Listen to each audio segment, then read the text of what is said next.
Good evening, everyone. Welcome to the June 22nd meeting of the Aiken City Council. If you're inclined, please rise for the invocation, followed by the pledge.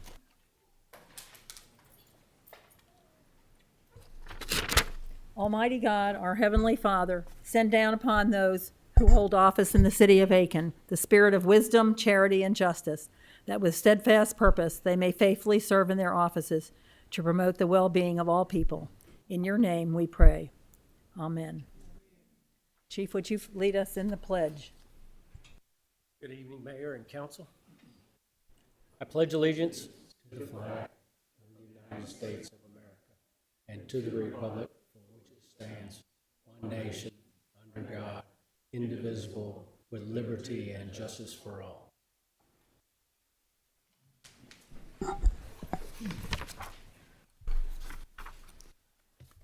As the meeting begins, I will review the guidelines.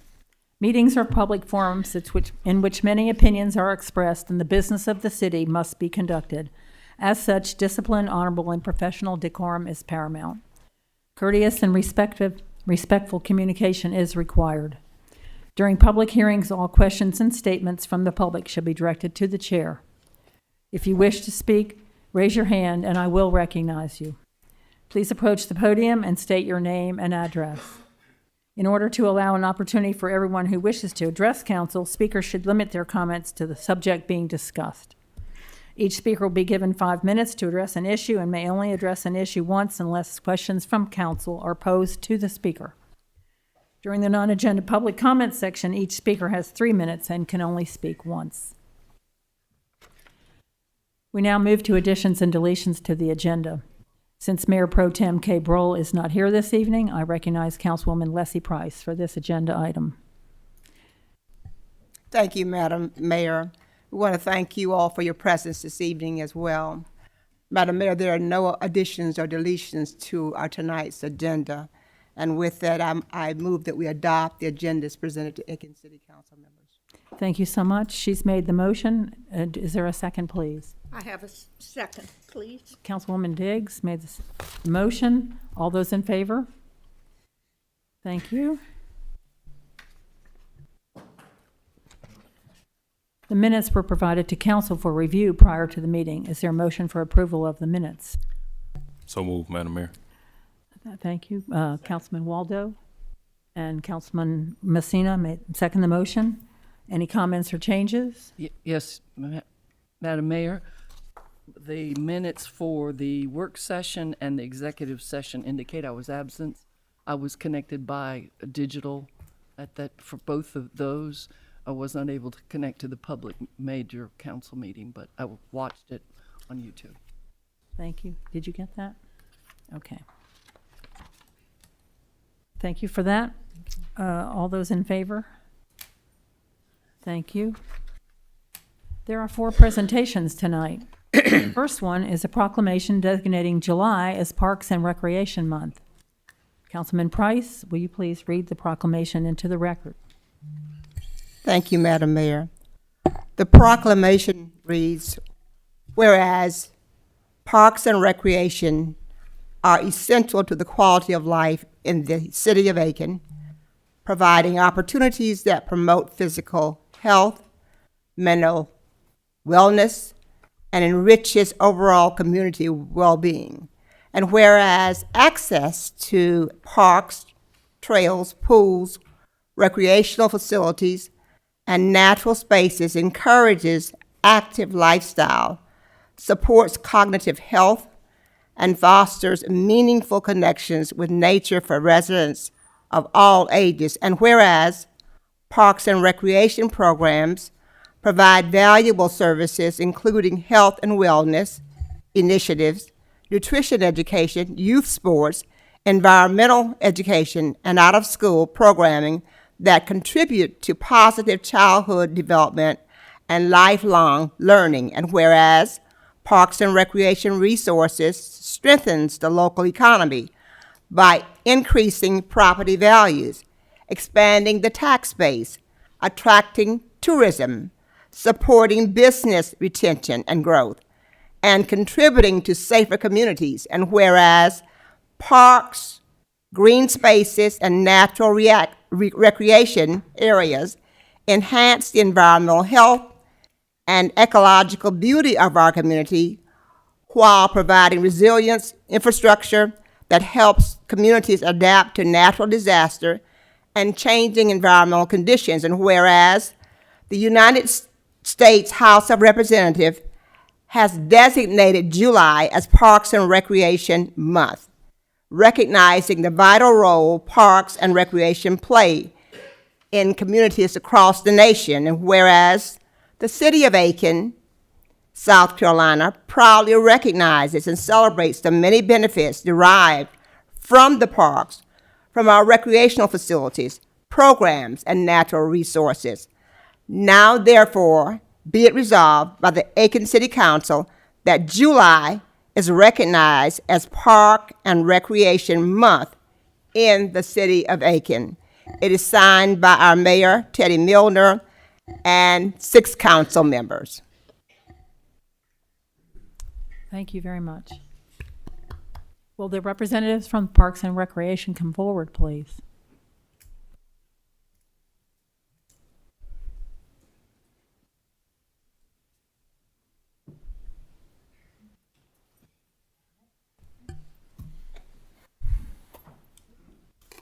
That's the way to do it. Have the whole staff come on. Not the whole. Hey, that's all right, that's close enough. They represent us well, It's a good representation. yes.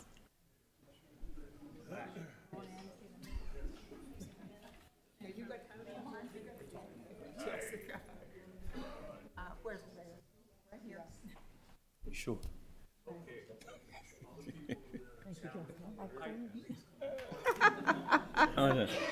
Leslie, get in the front. This is Troy Tony. His proclamation. Thank you. Let's give them a big hand. Thank you.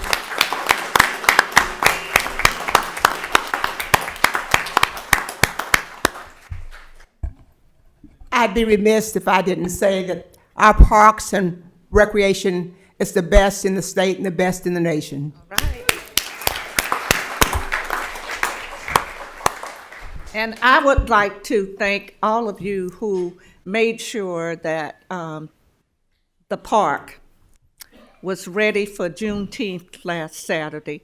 No bug problems. Of course, it was hot. We can't do anything about that. But last year we had a bug problem. This year we didn't. Everything was so organized and everybody enjoyed themselves. So I thank y'all so much for making us look good at each and every event that you put your hands on. We are blessed. Thank you. Thank you. The next presentation is a proclamation honoring Coach Troy Tony for 35 years of dedicated volunteer coaching. Councilman Waldo, will you read the proclamation for us, please? Yes, Madam Mayor, thank you. Whereas for 35 years, Coach Troy Tony faithfully served the youth of the Aiken City as a volunteer coach at Citizens Park, generously dedicating his time, talent, and leadership to the development of young athletes. And whereas through his commitment to baseball and girls softball, he has helped shape the lives of countless young people, teaching not only the fundamentals of athletics, but also the values of teamwork, discipline, sportsmanship, perseverance, and respect. And whereas his influence has extended well beyond the playing field, as he has served as a mentor, role model, and positive example for generations of youth and their families throughout the Aiken community. And whereas 25 of the athletes he coached have gone on to compete at the collegiate level, with several achieving the distinction of playing professionally, reflecting the lasting impact of his instruction, encouragement, and dedication. And whereas the true measure of his success is found not only in the athletic accomplishments, but in the confidence, character, and life lessons instilled in many young people's lives he has touched over the course of 3.5 decades. And whereas the city of Aiken recognized that volunteers such as Coach Troy Tony are essential to the strength of our community and the success of our young sports programs, and their contributions leave a legacy that endures for generations. Now, therefore, Be it proclaimed that the mayor and the city council of the city of Aiken do hereby recognize and honor Coach Troy Tony for his outstanding 35 years of volunteering coaching service at Citizens Park and express their sincere appreciation for his unwavering commitment to the youth of our community. Thank you. Let's give it a round of applause.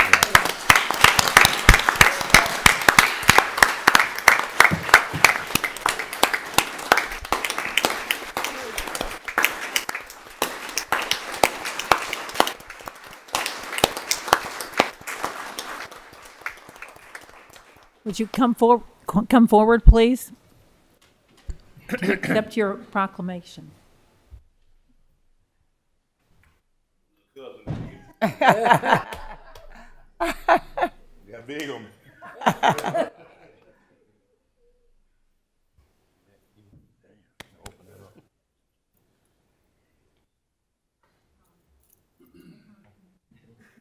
Get in front there.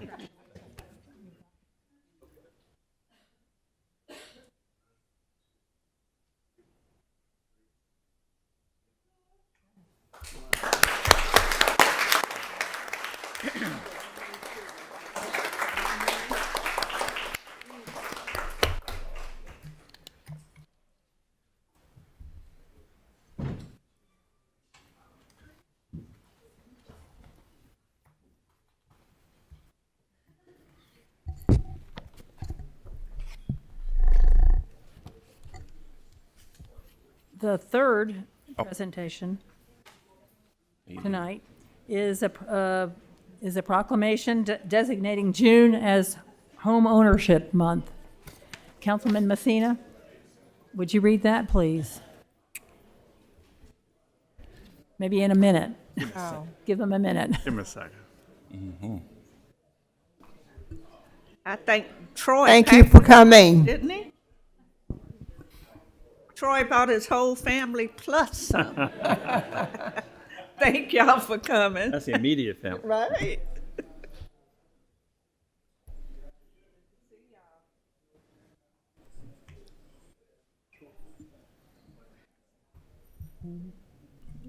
All right, I guess I could start. Okay. You're ready. Yeah. Good evening, everyone. I'd like to present this. And whereas Homeownership Month is an opportunity to encourage citizens to explore the benefits of owning and maintaining a home. And because a home provides shelter and a safe place where families can prosper and children can thrive, homeownership is an important part of the American dream. And whereas homeownership unites families, empowers communities, strengthens both local and national economies, and homeownership strengthens communities economically and culturally, and encourages residents to be more active and invested in their neighborhoods and local businesses. And whereas homeownership is fundamental to the health and of the Aiken community, economy, and an important generator of jobs, income, and financial security. Whereas the annual observance of Homeownership Month provides an opportunity to work together to provide all families with the tools and information they will need to overcome the barriers to homeownership. And whereas Aiken County, Habitat for Humanity, Security Federal Bank, and the City of Aiken have scheduled a house dedication in June 2026 in Governor Aiken Park in celebration for a first-time homeowner. Now, therefore, the Mayor, Teddy Milner, Mayor and City Council of the City of Aiken, South Carolina, do hereby proclaim June 2026 as Home Ownership Month in Aiken and encourage all residents of the City of Aiken to work together to promote quality, affordable housing, safe communities, and increased ownership opportunities for the citizens of Aiken, and encourage all to celebrate June as Home Ownership Month by participating in open house events. Thank you so much. Is there anyone from Habitat, from Humanity here to accept this? Hi. Please come up. And Security Federal Bank and Sabina Craig.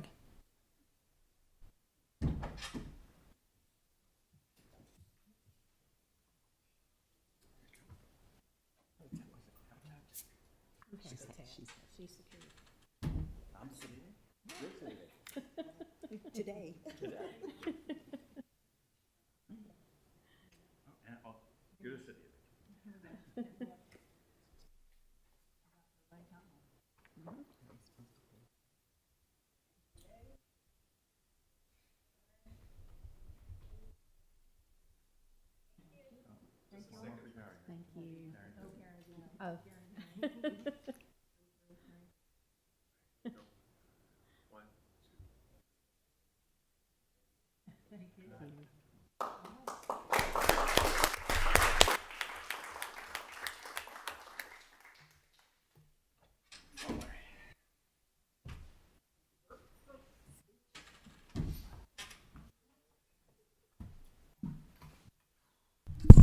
Y'all don't have to leave. Y'all can stay around.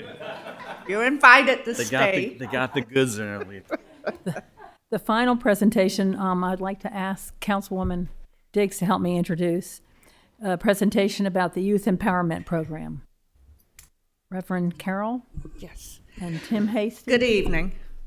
I am honored to have Reverend John Carroll here and Tim Hasty and Chris Emanuel and whoever they got with them tonight to talk about a youth program that they partnered together for, and they are teaching these young people life skills.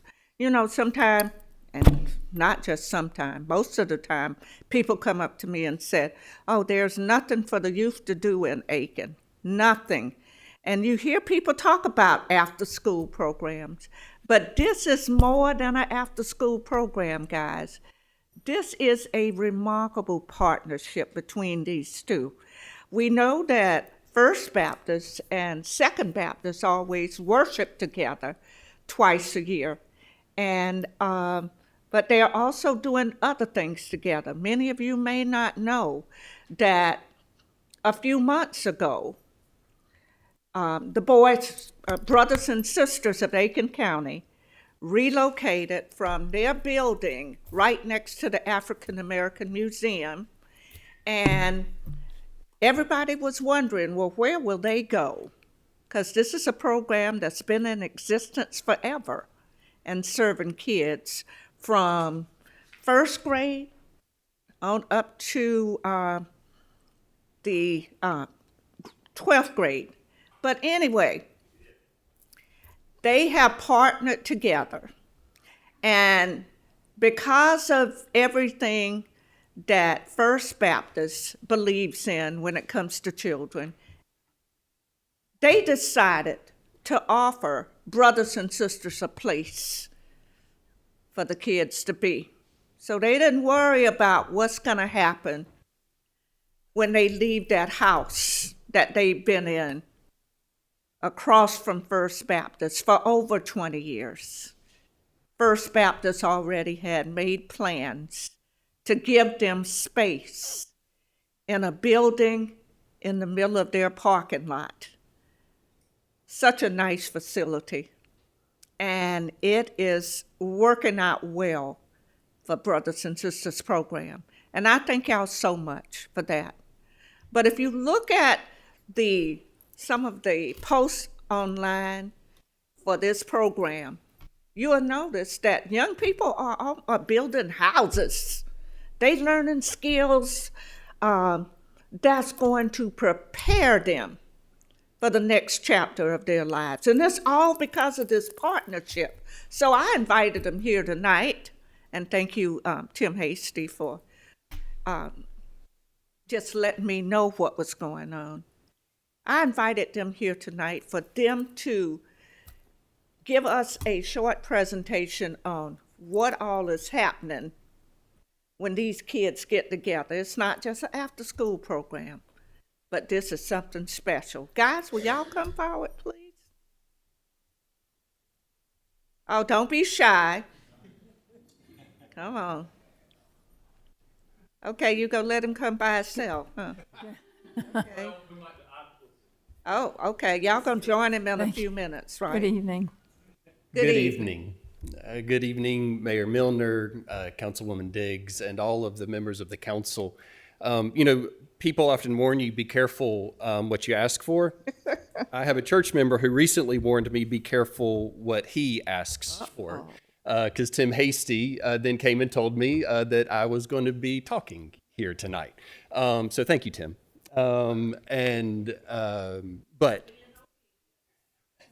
But yes, the partnership between First Baptist and Second Baptist over recent years has been rich and deep, but it goes back many, many years, back at least into the 90s, if not prior to that, of working in partnership for the betterment of our city.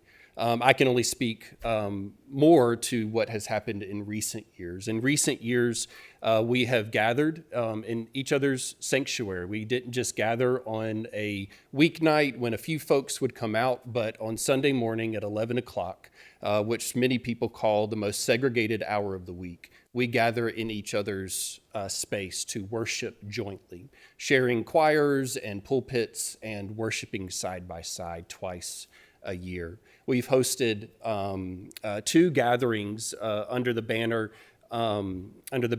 of undoing the harms of racism, in which we seek to understand our history, where we come from, better understand the perspectives that our brothers and sisters carry with them, and to walk together into a better future. But also there's been partnership in ministry as well. So fellowship, worship, and learning about issues facing our city and our brothers and sisters, and then partnership and mission. We have worked together with Christ Central to restart a GED program on the north side. And so there's a GED program that offers classes 2, sometimes 3 days a week, and help those who, for whatever reason, did not have a degree to get their GED and to take the next step in their journey. And that is run jointly by members of First Baptist and Second Baptist. You referenced brothers and sisters. That house that they were in was a piece of property that belonged to First Baptist. They have been in the facilities of First Baptist for a couple of decades. That facility was no longer viable in that direction, and so we rehoused them close to the heart of our campus. And it has been an incredible venture where we now are closer tied together through volunteer opportunities, providing meals and mentoring relationships. But also the partnership with the after-school teen center that is held on Second Baptist campus. Chris Emanuel is here, who is the dream starter for that ministry, and also for the dreams of so many youth who are part of that program. He has single-handedly lifted that program up to begin. Second Baptist said, please come and do this here. Other entities along the way have come in partnership with that ministry, but First Baptist now has folks who show up and be a part of it as well. Tim Hasty has led the charge on that front, and any of you who know Tim Hasty knows that if he leads the charge, many folks are going to come along for the journey, and that a great difference will be made. And so there is a rich partnership that we enjoy between First and Second Baptist, and the offering that we are able to do together, because we truly believe that the needs of a city, the needs of our city and our community cannot be handled by any single entity unto themselves, but require the partnership of churches and nonprofits, businesses and politics, all to come together to try and tackle those issues which we face.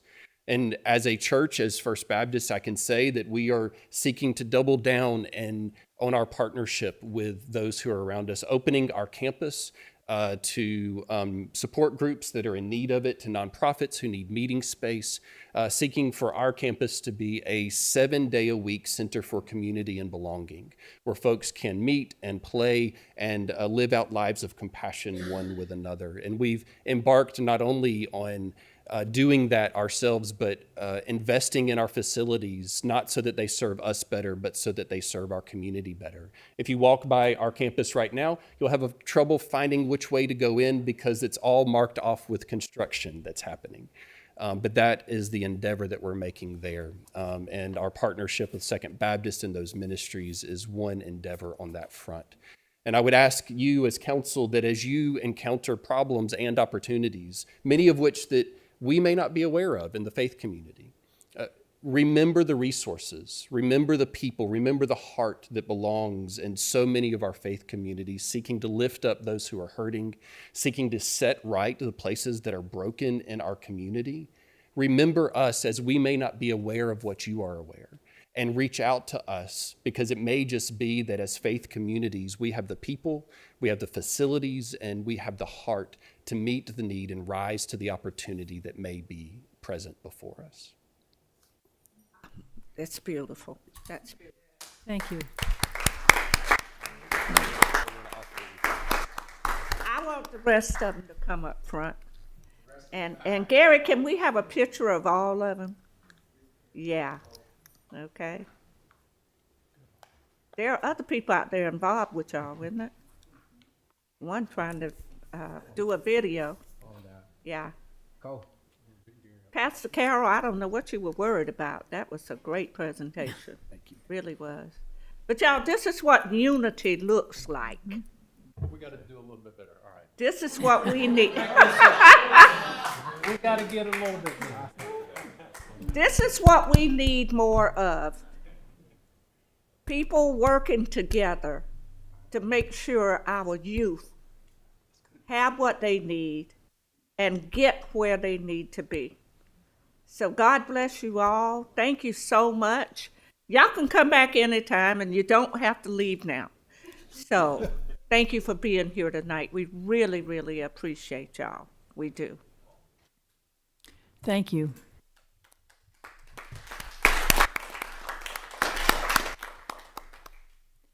We now open the floor to public comments on non-agenda items.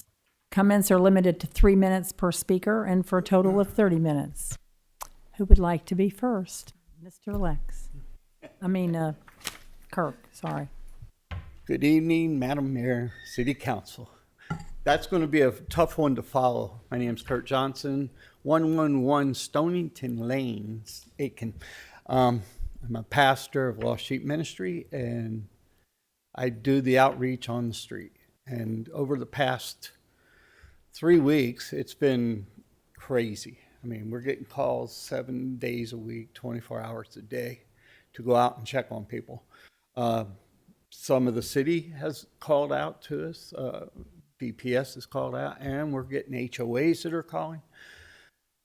I'm not saying that there's anything wrong with that, because most people don't know how to relate to people that they just don't know. I mean, so I appreciate the phone calls. I really do, because that way we can find out who they are, get some information from them, and find out why they're here on the street. We've got some things in the works that we're looking at to increase the availability of getting these people the help they need. That's about all I got. We are still in need of MREs, and that's the big thing right now is MREs, so that we can continue to feed these people. And it's actually less trash laying around because it's contained meal. So out there in TV land, if you're watching this, get a hold of us. My number's 505-340-7151. And you can call me. We've gotten calls from Alabama. So we know that there's people out there watching it. So thank you very much. Questions? Thank you. You the one have the housing I'm sorry? available. You have housing available. Or Lex does. Okay, I know he's coming up. I'll save this question for him. Thank you. Thank you. Yes, Lex. Good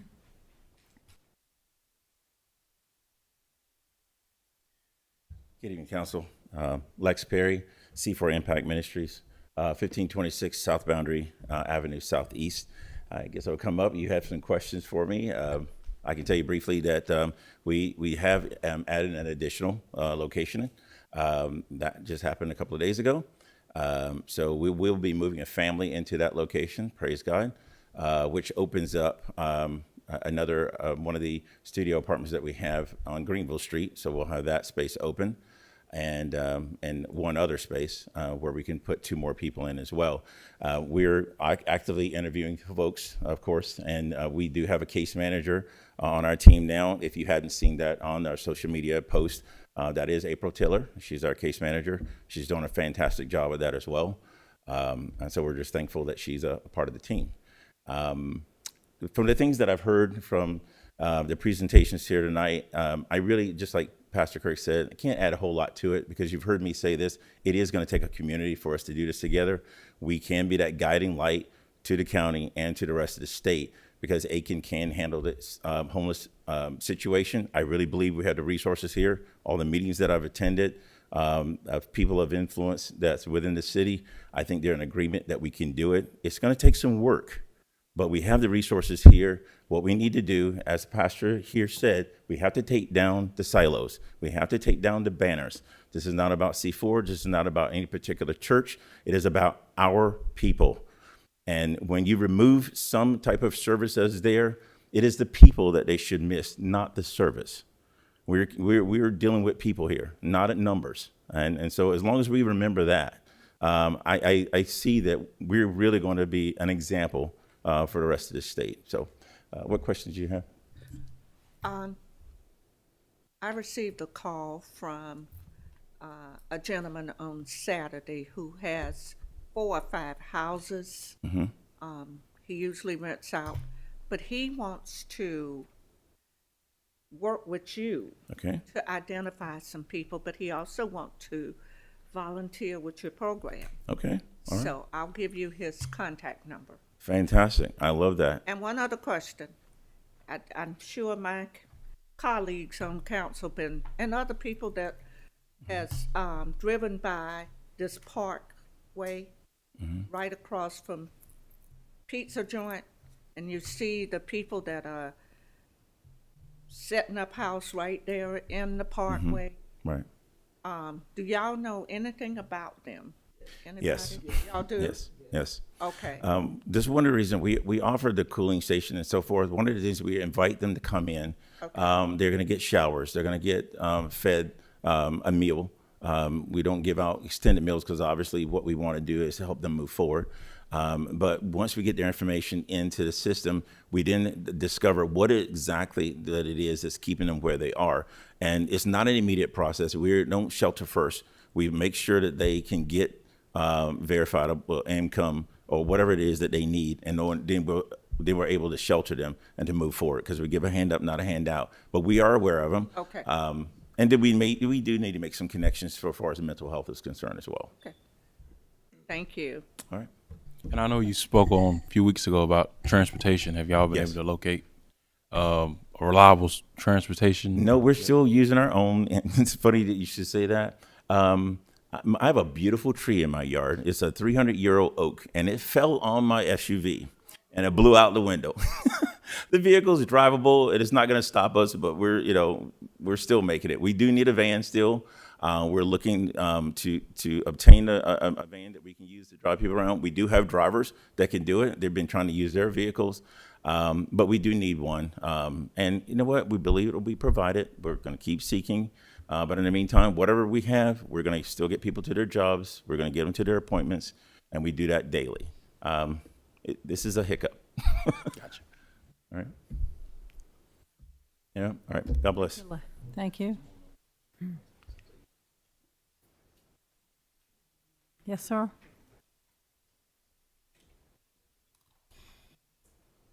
Good evening. Good evening. My name is Don Moniak. I live north of Aiken, 29801 zip code. In November 2021, the City of Aiken's Municipal Development Commission, the AMDC, used $9.6 million of city funds to purchase 7 properties collectively known as the Project Pascalis properties. The properties as a whole were misleadingly presented as blighted because 9 businesses were actually operating successfully on 5 of the occupied properties. Nonetheless, each of these businesses were presented with relocation options. 5 of them signed rent reimbursement agreements prepared by Gary Pope Jr., one of the city's contract attorneys. Since he is still on excellent terms, I believe the city council should ask him from where this template derived. The one that Mr. Biedenbach claimed 2 weeks ago was unprecedented. Newberry Hall was not one of the tenants that had to sign a relocation agreement. They had a very fortunate arrangement through their prior landlord, who was looking out for them. When the city obtained that property, it knowingly inherited a lease that required reimbursement of lost income during the demolition and construction period of Project Pascalis, a sum much higher than reimbursed rent. This very generous arrangement was negotiated between WTC Investments, a Weldon Wyatt firm, and Newberry Hall. It was not a government deal. I just want to point out that that's another standard to consider.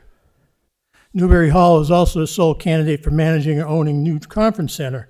After negotiations ended and Project Pascalis was canceled, the city reimbursed the business $37,000 in legal fees. To my knowledge, no other tenant has had their legal fees reimbursed. Another merchant that did not sign this relocation agreement was relocated at the expense of the city to the tune of $74,000 to another vacant building in downtown. This was to the benefit of the city. It was the right thing to do. There was nothing wrong with it. But nonetheless, $74,000, it was 4 times more than what the rental reimbursement agreement would have provided. 3 other businesses received 5-year leases in early 2024.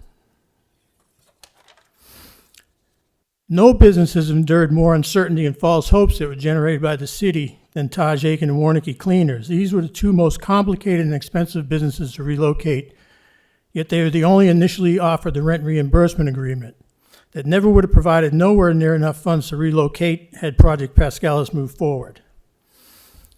4 months after Project Pascalis was canceled, the city proposed to keep both businesses in place. Mayor Rick Osborne would later write that those businesses should be made whole and fully protected. The city also tentatively offered to move Taj Aiken to the Johnson Drug Store building. The city also reportedly offered a 5-year lease. And then when the city contracted for realtor services, they said those buildings weren't going to be demolished. And I bring all these up just to point out that there were disparities in how these businesses were treated. And personally, I think the city owes Warnicki and Taj Aiken an apology as they move forward with relocating. Thank you. Thank you. Anyone else? Yes, sir. Off the subject of what we've been talking about, Robert Gossett, 440 Banks Mill Road, Aiken. I stand before you tonight as a board member of the historic Gaston Livery Stable. And I wanted to, for Madam Mayor, council members, and of course the public behind me, I wanted to publicly invite everyone here to a 250th America Independence Celebration Gala that we're having next Saturday. I say next Saturday, it's here and now, this coming Saturday. And so if many of you, I'm sure, have been over there before, the Gaston Livery Stable is on the National Register of Historic Places. It's just one of several things in Aiken that makes Aiken the great place that it is. One of several. I remember being a little kid and driving past it many times wondering, oh, I wonder what that place is out in the field. It sure is big. But the Gaston Livery Stable is actually the only known remaining carriage lift facility left in the United States. Back in the winter colony days, when the railroads would bring in the private cars and the carriages, they would pull their carriages into that little bitty area, they'd get on the lift, and the crank still works. It can still lift things up to the 2nd floor. So I wanted to invite you, let you know, this coming Saturday between 4 and 9 p.m. It's free to the public. This is being well advertised to the public. We're going to have a bluegrass band, an authentic bluegrass band performing between 6 and 9. There'll be food vendors, period colonial demonstrations. I myself in colonial attire will be reading as it would have been read to South Carolina for the very first time, the Declaration of Independence. We'll have a lot more things, and one of the most unusual things we'll have is a good old-fashioned dunking booth. And I will tell you that I have lined up Marty Sawyer, and then we also have another official within the city that may be a surprise to everybody. But if you want to come on out, we'd look forward to having you there. Again, this Saturday between 4 and 9 p.m. at the Gaston Livery Stable, free. Any questions? Question. Okay, so you got the Duncan booth. Yes, we do. And Marty Sawyer is one of the ones that's. And my lips are sealed as to the other person. It's probably our mayor. Anyway. I'm drawing a blank. I mean, I asked the person, but I forgot who it was I asked. I will pay you all $5 for 3 balls, not to throw that at me. Y'all better be glad I'm gonna be out of town. That person may be amongst you. That's all I can say. Just to get a shot at Marty. yeah. But again, this will be a nice event. The weather should be really good for it, so come on out for that event. Thank you very much. Thank you. Thank you. Oh, Okay. love it. Okay. If everyone is finished with this session, we will go to the approval of the consent agenda. Mr. Beedenbow, will you please read the title of the item on the consent agenda? Thank you. The consent agenda, we had no one file any paperwork to ask that it be removed, either with the city clerk or electronically. The consent agenda item is an ordinance to annex property located at 2910 Catawba Street and zone the same RS-15 residential single family.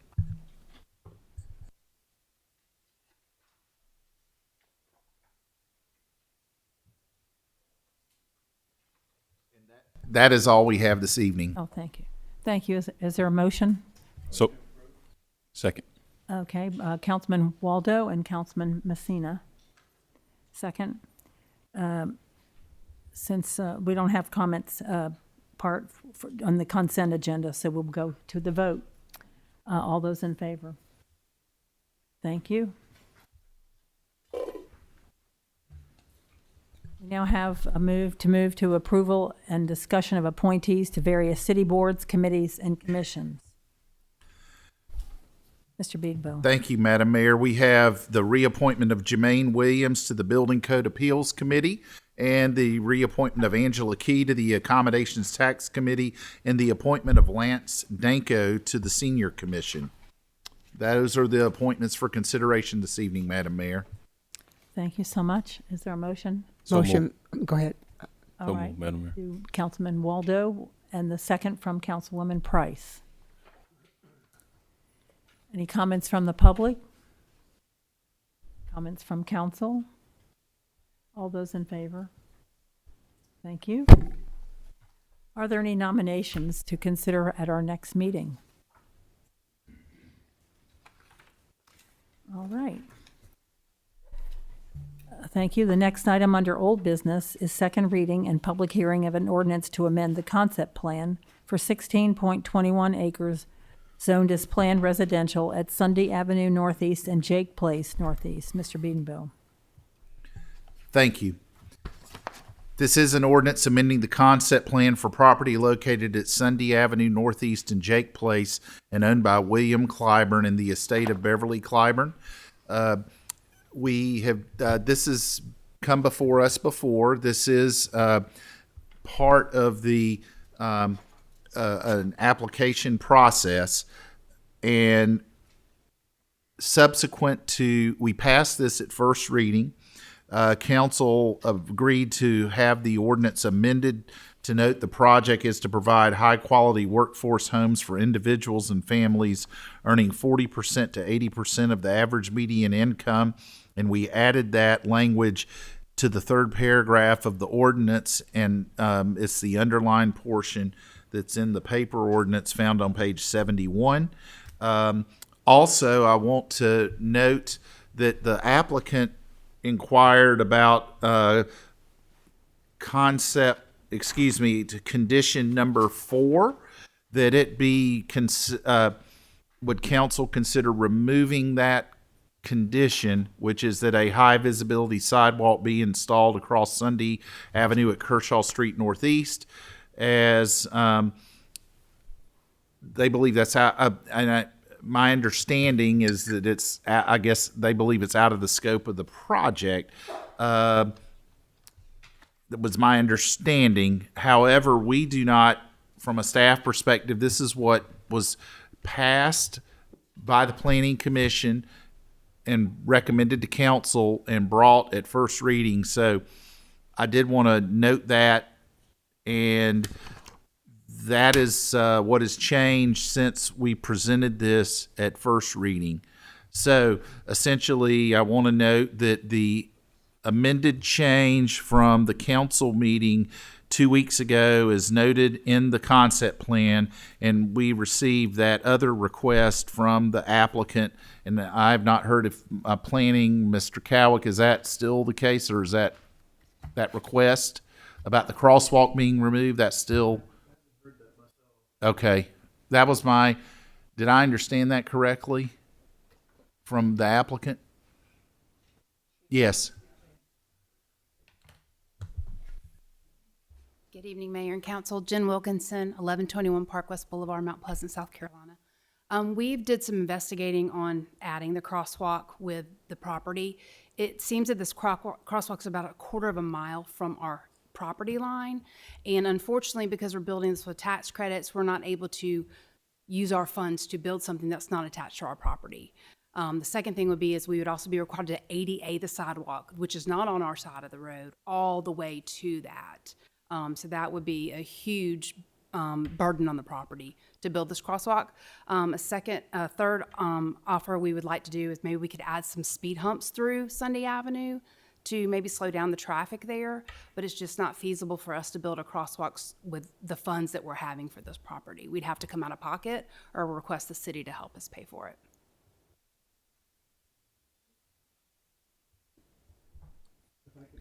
In fact, It's just the crosswalk. It's because the traffic generation, there's a sidewalk on Kershaw, so there's an attempt as more traffic comes out of development, that to be a safe passage across the street at the end of Sunday at Kershaw. It's just a painting of stripes. No sidewalk would involve from the development to Kershaw. It's just the crosswalk itself you paint. Okay, that is no problem at all. We will be happy to take care of that. We probably need to identify it a little bit better than. So item number 4, item number 4 is acceptable as written. That okay? Thank you. Yes, thank you. Thanks, Richard. Thank you for clarifying that. Appreciate it. Thanks, Jen.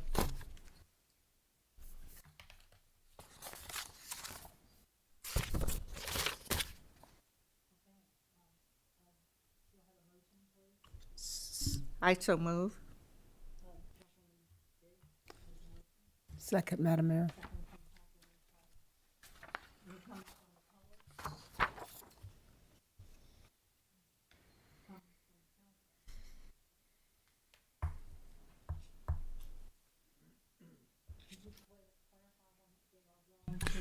Yes, they are willing. They are willing to put the crosswalk in as stated and described in condition 4. So there does not need to be an additional amendment or adjustment to the ordinance that is presented for second reading this evening. That was the condition from the planning. That is correct. That was part of the conditions that the Planning Commission recommended to City Council prior to first reading. Okay. All right.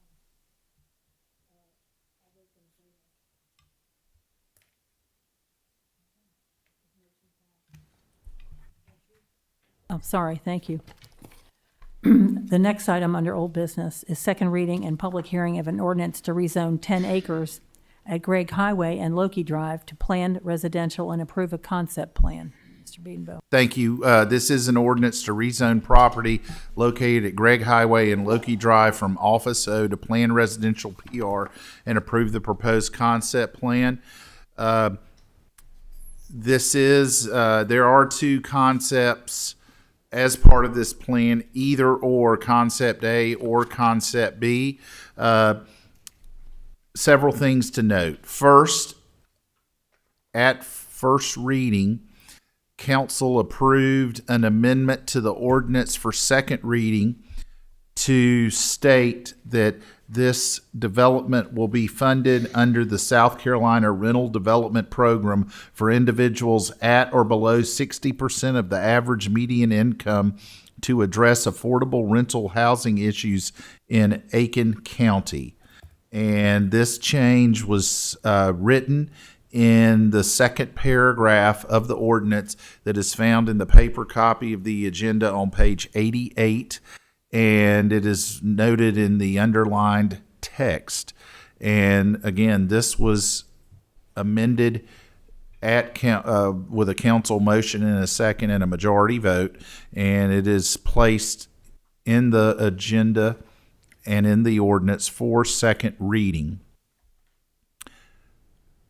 And also, council was in receipt Friday of an email we forwarded to you from an adjacent property owner who could not, I think he's described he could not be here this evening, but I think as an adjacent property owner, he did state he preferred fewer buildings, which would be, I guess, Concept A. Concept A. And again, I just state that because that was sent to council after the agenda was published, so it did not make it in the agenda packet, but you did receive that email forwarded by the city clerk on Friday. Thank you. Thank you. Is there a motion for this? So moved, Madam Mayor. Councilwoman Price made the motion. Second. Thank you. Councilman Waldo, second the motion. Comments from the public? Comments from council? Mayor, I would like to concur with the Planning Commission's recommendation that we accept Concept Plan 2 as we did in first reading for the two buildings would be lower in stature, where they would be able to be hidden better with landscaping, as we talked about at the first reading. So I would just keep that in there. The ordinance does say a Concept Plan B is what we're approving, and that is the two buildings. I'm in favor of that. Okay, thank you.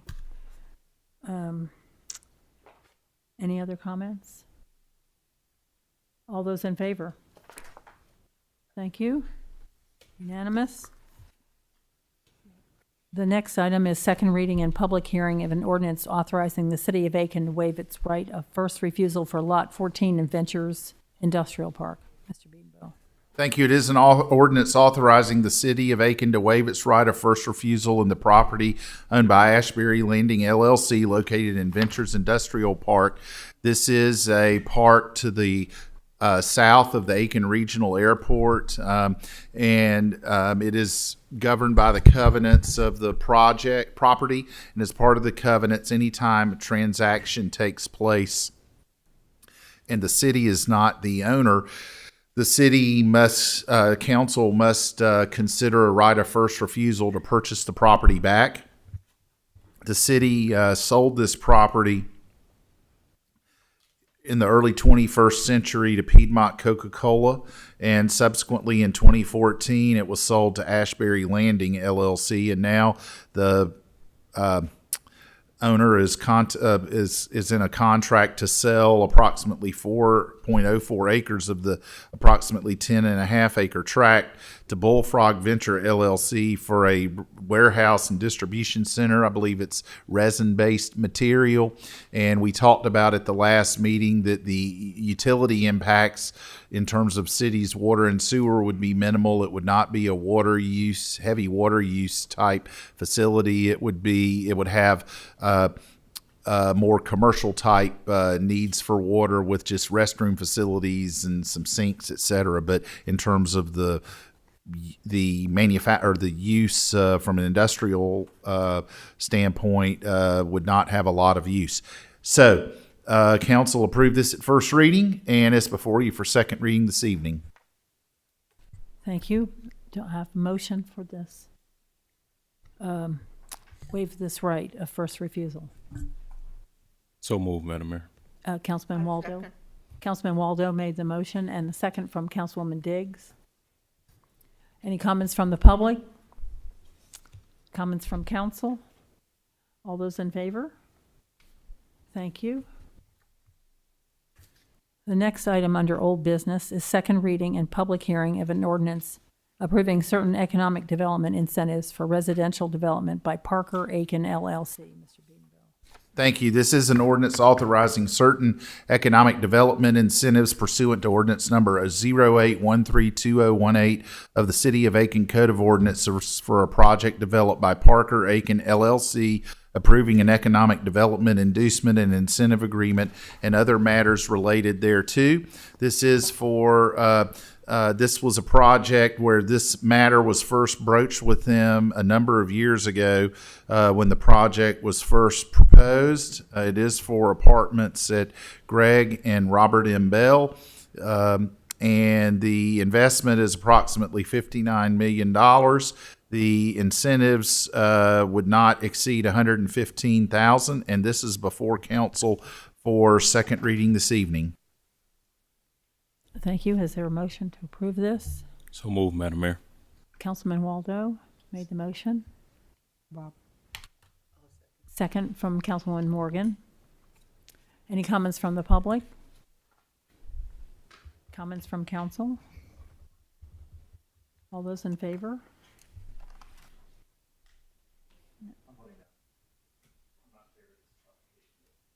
Okay. That was unanimous? It's a 5-1. Councilman Messina opposed. Thank you.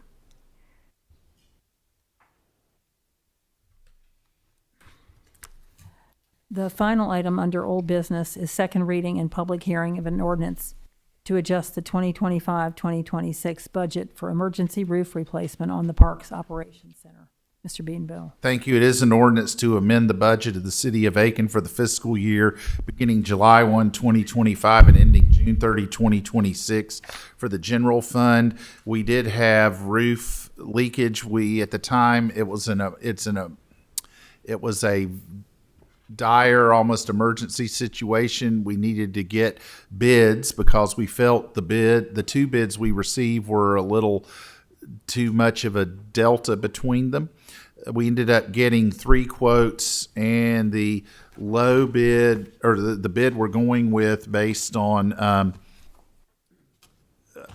after examining the 3 quotes, were $253,205 as the most responsive bid for a local vendor who could immediately perform the work. It was the middle cost of the 3 bids. And the budget ordinance allows for a contingency of about $22,000, $21,795 to be precise. And this is before council for second reading. I know the work, I think, was starting prior to this, given when we had the rain, we had to do some moving around and moving some employees. So we're bringing it for second reading, Madam Mayor and Council. Thank you. Is there a motion to accept this? I so move. Councilwoman Diggs. Second from Councilwoman Morgan. Comments from the public? Comments from council? What's the square footage of this building? Anybody know? For 250. Oh no, it's a large. It was that building the city purchased with capital project sales tax 3. If you give me a moment, it was a warehouse. It was an industrial type warehouse when we purchased it. Okay. Back in 2010. But if you, it's thousands of it's over 10,000 square feet, I believe. Okay, thank you.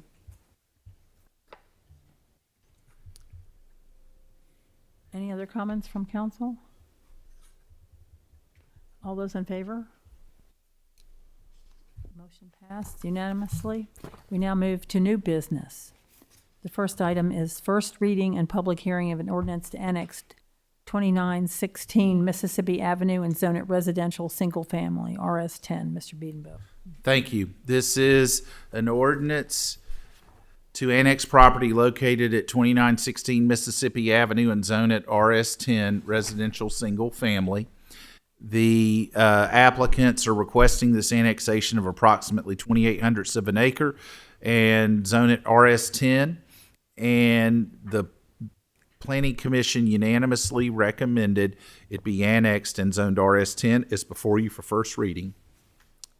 Thank you. Is there a motion for this? Yes, Madam Mayor. Councilwoman Price made the motion. I'll second, Madam. Second from Councilwoman Morgan. Comments from the public? Comments from council? All those in favor? Motion passed. Next item under new business is first reading and public hearing of an ordinance to annex 538 Bluebird Lane and zone it general business. Mr. Biedenbow. So moved, Madam Mayor. Oh, the building is 24,000. The building is 24,000. Stuart, I apologize. Feet. I'm ahead of you.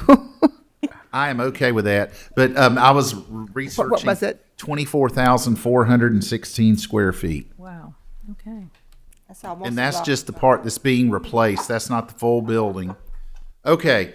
5 Bluebird Lane. The applicant is requesting annexation of that property, which is approximately 1 1/5 acres, and zone it general business. This, you might remember when they built, completed the bypass from York Street over to Wagner Road. This little Bluebird Lane was kind of an odd piece with some kind of an uneconomic remnant type parcel, but there's some surrounding parcels that maybe could be combined. But the applicant is requesting annexation of the property and zone general business, and the Planning Commission reviewed this at their most recent meeting and unanimously recommended it be annexed to the city and zone general business GB.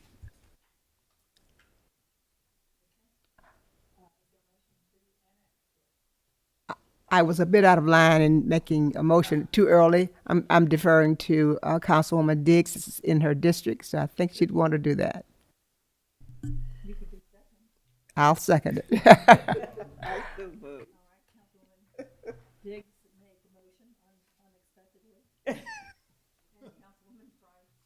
Second.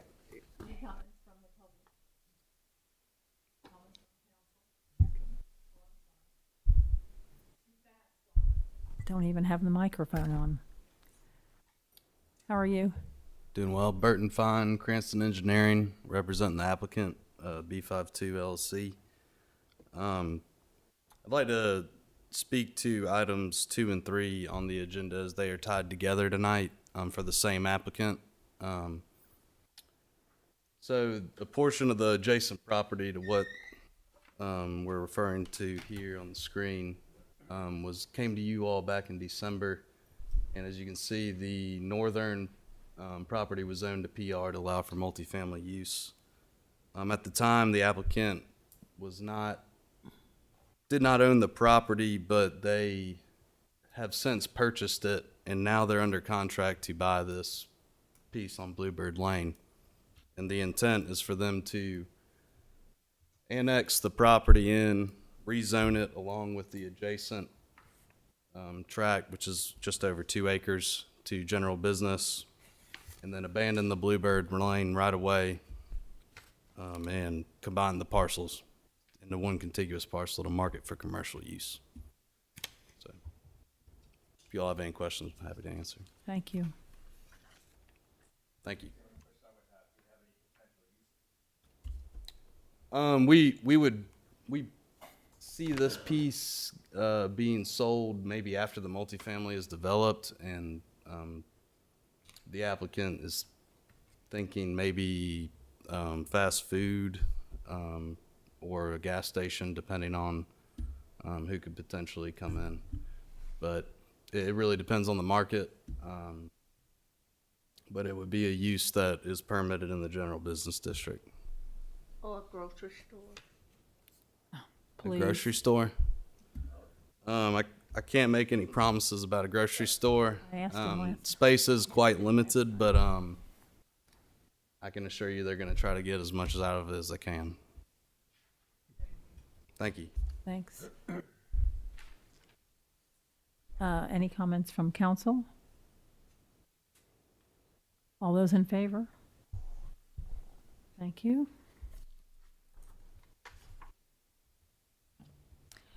Now we have first reading and public hearing of an ordinance to rezone 2.35 acres on Rudy Mason Parkway from residential single-family to general business. Mr. B. Thank you.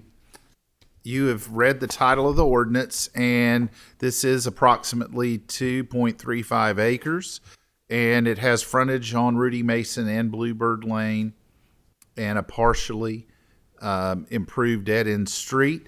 And Mr. Fine just described what the intention would be, and the comprehensive plan assigns commercial uses to this property. The proposed rezoning would bring the property into conformance with its future land use designation and be appropriate for its frontage on the major arterial roadway.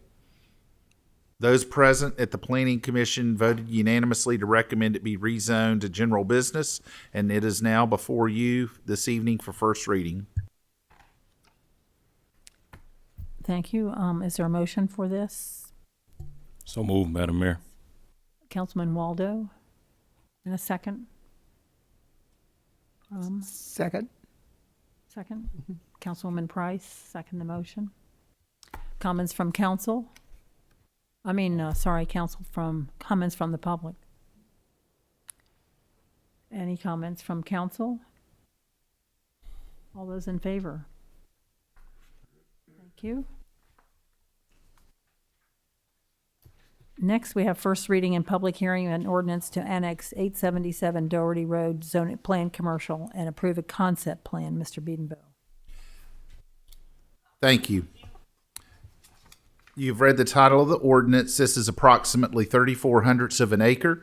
It's been utilized for various automotive-related businesses in the recent past. The applicant is requesting concept plan approval to operate a heating and air conditioning business on the property. They would occupy the existing building and make minor site improvements such as landscaping and striping the parking area. Since it is in the PC zone, a concept plan must be reviewed, and adjacent properties include the Taco Bell and Walgreens. The proposed use shows an existing 1,214 square foot building with proposed parking improvements, with 6 parking spaces with 1 designated for handicap use. The parking spaces will have to meet the minimum requirements of the zoning ordinance. Existing access to the site will be maintained on Murrah and on Doherty. The current sign on the property does not meet our planned commercial requirements that the sign be a monument sign, and with the 4-lane portion of Doherty Road, the maximum sign height is 12 feet and a maximum sign area is 60 square feet. The comprehensive land use plan does not have a future land use designation for this parcel or the south side of Doherty Road, but an office use is permitted in planned commercial zoning and would be consistent with commercial uses in zoning. It has access to sewer. The Planning Commission and water, and the Planning Commission reviewed this at their most recent meeting, and after reviewing, they recommend unanimously to the council the annexation and zone plan commercial with the following conditions on the concept plan: that the provision or extension of water and sanitary sewer shall be contingent upon service availability and civil review, that any freestanding signage be monument in style in accordance with the land development regulation, Whiskey Road corridor study standards. Third, that the building be repainted in an earth tone color palette and the color approved by the planning director. Neon or bright colors should be avoided. Fourth, that the driveway entrance on Murrah Avenue be upgraded and compliant with the zoning ordinance. Driveway changes will require an encroachment permit from SCDOT. Fifth, that the revised concept plan listing conditions of approval and any changes required by City Council be submitted within 180 days. And sixth, that the applicant sign an agreement stating the conditions of approval within 180 days. And this is before you for first reading this evening. Thank you. Is there a motion to accept this? So moved, Madam Mayor. Councilman Waldo made the motion. And second from Councilwoman Morgan. Comments from the public? Comments from council? All those in favor? Thank you. The next item is first reading and public hearing of an ordinance to amend the city code regarding stormwater management. Mr. Biedenbach. Thank you. This is an ordinance amending section 44171 through 44191.5 of the Aiken City Code regarding stormwater management. We discussed with council at a work session proposed updates to the ordinance and remove conditions related to the advisory committee. The committee was never established. Staffing changes have occurred since the ordinance was originally adopted. The committee does not enhance the effectiveness of the stormwater program upon further review and could introduce unnecessary delays for customers and additional administrative burden for staff. Maintaining these responsibilities under the administrator and existing staff processes will allow a more efficient and responsive service delivery. And we have this before you at first reading, Madam Mayor and Council. Thank you. Appreciate it. Is there a motion? Madam Mayor, I so move. Councilwoman Morgan made the motion. Second from Councilman Messina. Comments from the public? Comments from the council? Yes, Madam Mayor, I just wanted to thank the staff for their efforts. The Stormwater Management Act that was passed, the advisory committee really is somewhat redundant and it doesn't help us any. The whole framework was better, and I think we're moving in the right direction in regards to stormwater. So kudos to staff, and thank you for clarifying it and getting it done. Thank you for that nice comment. All those in favor? It's unanimous. Thank you. The final item under new business this evening is first reading of an ordinance to amend Chapter 38 of the Aiken City Code to collect a 2% hospitality tax. Mr. Biedenbow. Thank you. It is an ordinance amending Chapter 38 of the Code of the City of Aiken to adopt a local hospitality tax. The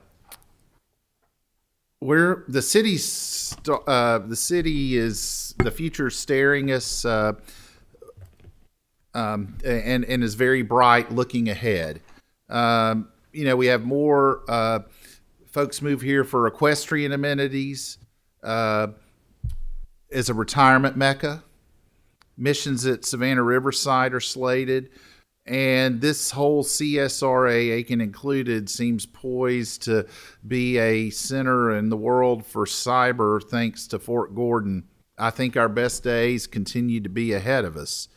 City Council continues to be very proactive when planning for growth, including road improvements such as Tribute Parkway, a new water plant, and a once-in-a-lifetime opportunity to place a building at no cost to us, the Tom Young Center for Research and Innovation, which will see approximately 100 employees with an average salary of $150,000 shopping, dining, and working in our downtown. We also recognize, as was stated earlier, how stellar a parks, recreation, and tourism department we have here at the city. These men and women operate under the mantra of continuous improvement.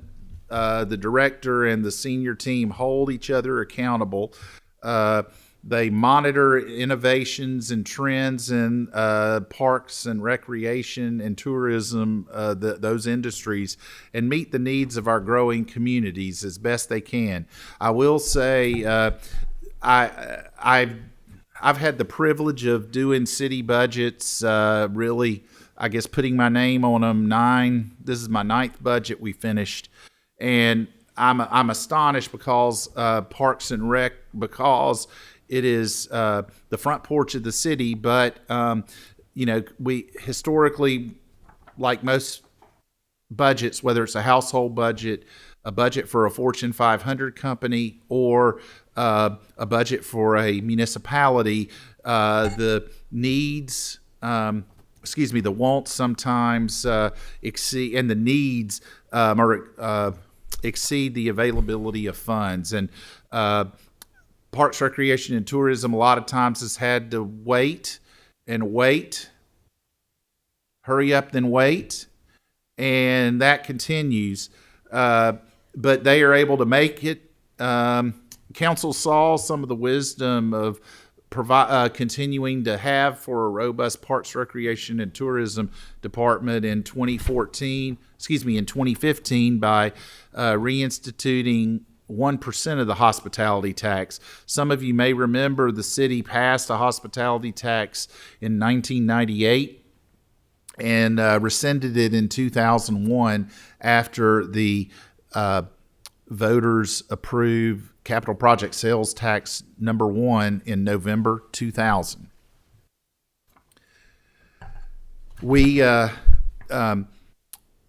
The 1% adding a 1% hospitality tax is nothing that's undertaken lightly. I mean, I recognize that as the person that has brought this forward. I'm working for a city that hasn't raised property taxes since 1989. I was still trying to be educated in school the last time we raised property taxes. I've been here since 2011 working for the city, and the only time council has voted to raise taxes was in 2015 when that 1% was added. So here we are with the consideration of an additional 1%. And what is the reason and why? It's different now. In May 2015, council was concerned about economic stagnation in the city. I remember the discussions well. We debated a millage increase. The council considered a little bit of a millage increase and a little bit of a hospitality tax increase, and ultimately landed on a 1% hospitality tax. It's very controversial. Several votes were made to try to rescind it, and council voted to ultimately keep it. I think the fruits of it are born when you see everything from the flowers that we have and in our beautiful entryways in downtown, the events that we have in our downtown,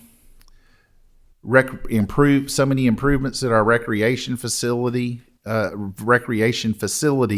It augments and takes pressure off of the general fund. But what it also does is it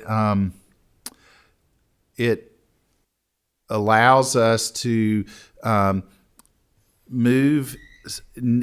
take expenditures that would normally be paid out of the general fund and slide them over to a fund where a substantial amount, and I would say conservatively at least a third of the revenue from the hospitality tax, but probably a little more, approaching a half, is paid by non-city residents. Non-city residents help fund that, whereas if we were to transfer this to users, whether it's property owners or some other method for city residents, that burden would be solely gained by the paid by the residents. The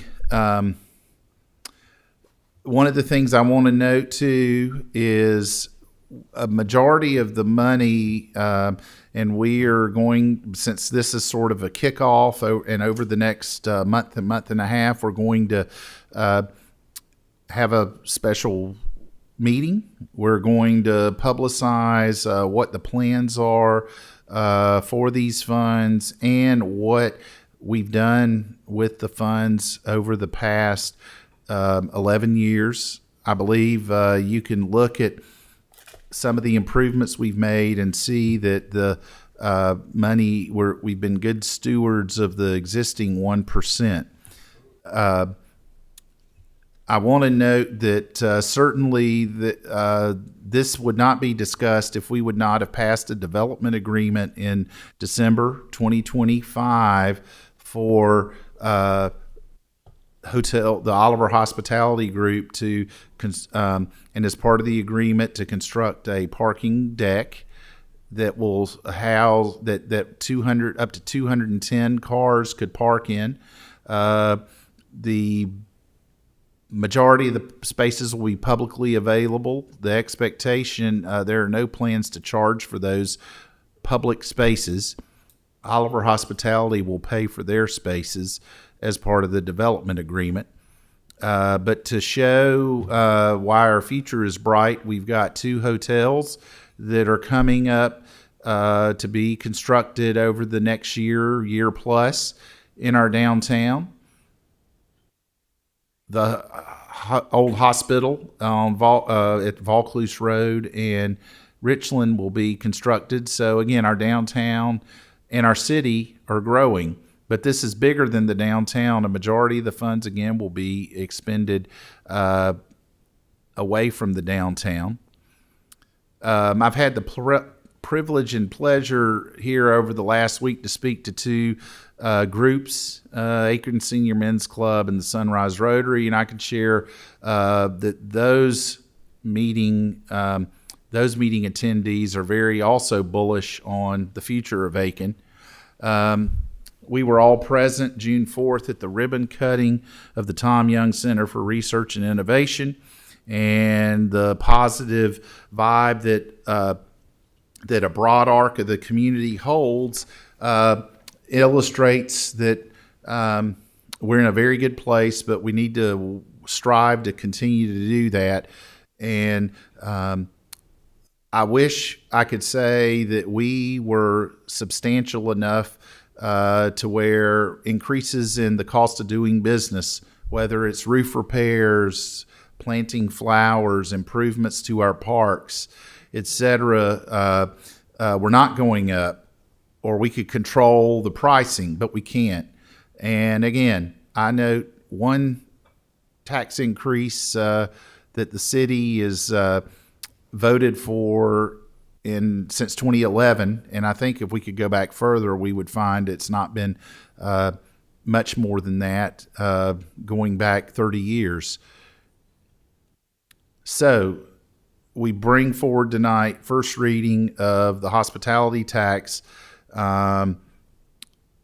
for council's consideration. One final note before I'll turn it back to the mayor is, I've talked of legitimate concerns from people about certainly a lot of our small restaurants, family-owned restaurants. There are concerns that a price increase, and again, they're already competing with the cost of food is rising. And as people's incomes are squeezed by inflation, discretionary spending is down. But again, we don't take this concern lightly. And I believe our track record shows that the stewardship of those funds by the city have been very positive and good. And I believe we can continue to do so and make our residents and visitors proud of how we are stewards of those monies. So this is before council for first reading. The thought process is we would do a first reading tonight and pause, tell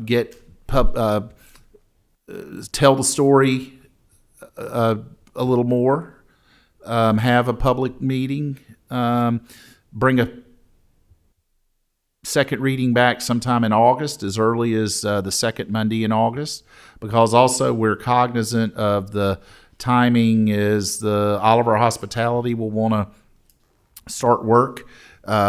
Frankly, the timing of this is tied a little bit with Oliver because I did not want to get too far ahead because taxes and asking to increase taxes are somewhat anathema in the city.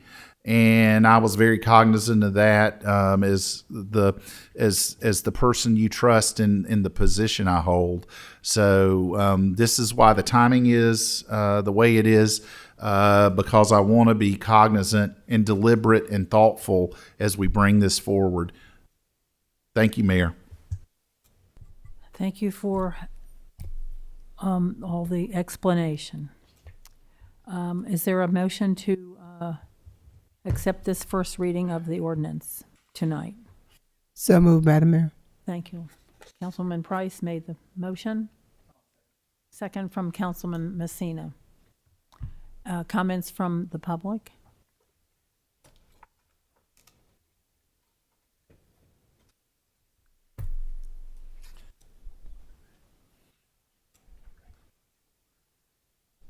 Hi.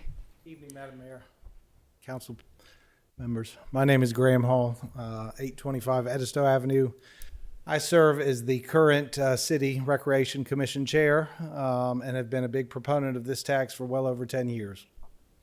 I've been a lifelong resident of Aiken, have played youth sports my whole life in Aiken. I have children that both play youth, recreation, and travel ball here locally, and obviously travel. We have to travel quite a ways on weekends to follow soccer and baseball tournaments.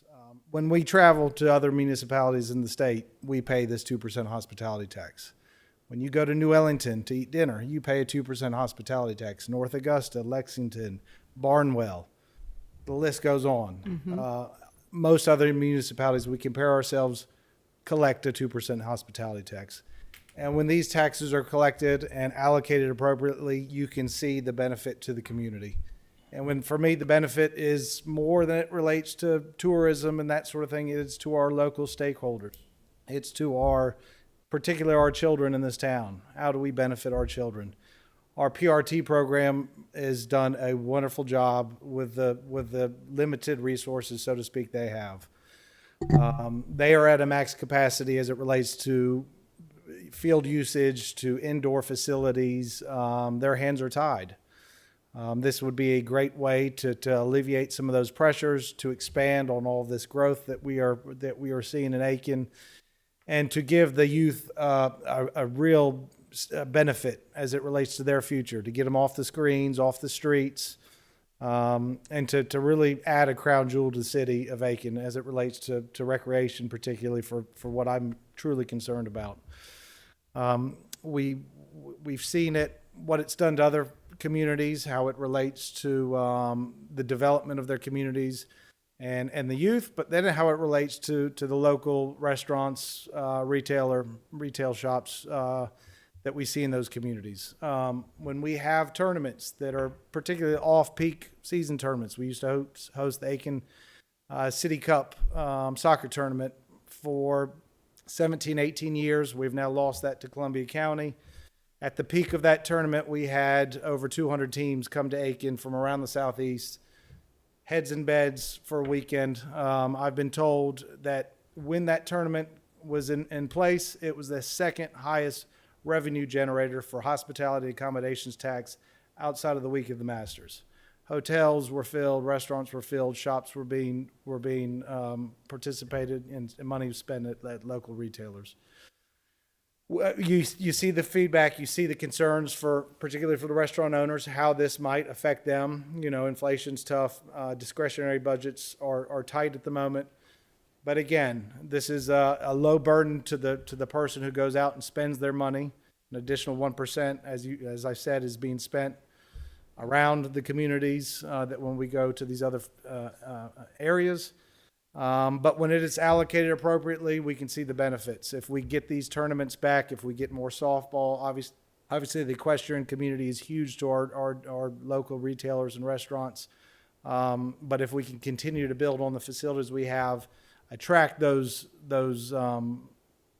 weekend tax dollars, heads and beds, that's what helps our local downtown businesses. So for me, I spend my money locally, happily, proudly, continue to do so. But again, this is a fund that I charge the council to be bold and brave here, and the community to stand behind and say, hey, this is taxes are nothing that we want, but this is something that will benefit our community, particularly our youth, as we go forward. So thank you for your time in this, and I hope we can move forward. Thank you.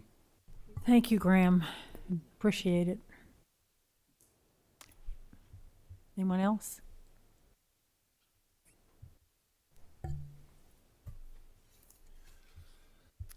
Comments from council?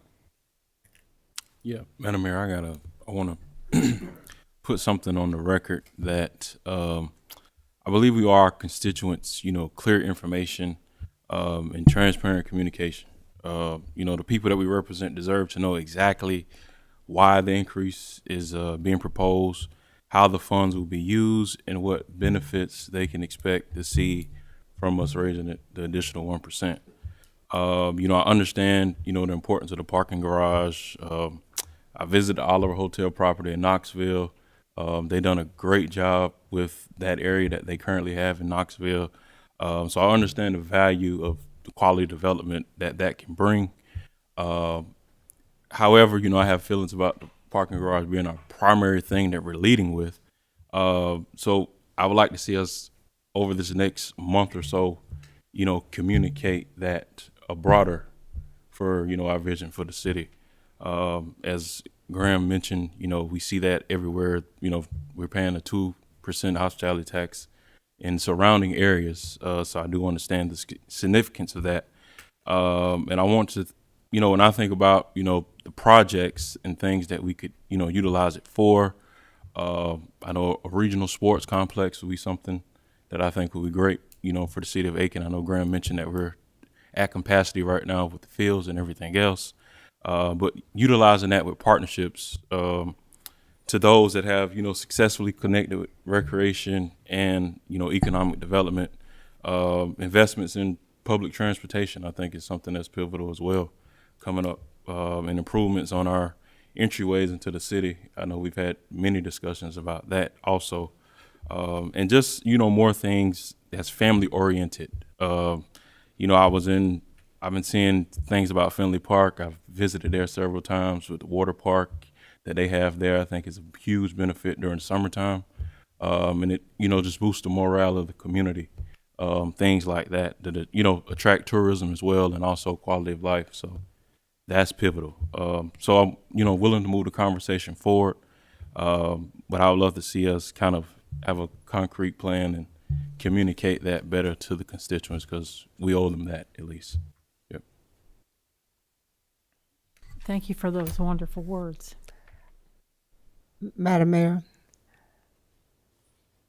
I just want to address comments that Graham said. Graham, I don't want to use the term rarely, but not often enough do we have citizens like yourself that come to that mic so well informed and with the understanding expressions of the need for what we have been ignoring for some time. Years ago, we were reluctant about having the 1% tax, and finally that was approved. And we talked about a 2% at that time, but we were very reluctant about going that distance given the comments we were having about the 1%. And we certainly are not doing anything inappropriate that other towns are doing. As a matter of fact, it's been a negative for us to sit and as long as we have. But we were operating with caution, let me put it that way. But sometimes you have to take a few risks to move the process along. So thank you for sharing your side of it and what you've been exposed to, you and your family. We appreciate and would love to hear from you more often. Madam Mayor, just a quick comment. One of the reasons I'm sitting here this evening is because after sitting 4 years on the Planning Commission, I think we had over 5,000 new homes approved during that time. And that translates to roughly over 12,000 people with a substantial number of kids coming in. And it's hard to hear that at presently the fields are strained, the indoor facilities are strained. Therefore, we cannot have more traveling teams come to Aiken to participate in tournaments. So I really want to stress that we need funds to promote additional fields, additional recreation facilities to help our own teams and traveling teams coming in. So I think we have to look toward the future to make sure we're not strained 5 years from now, where we could have thought ahead and did something about it now.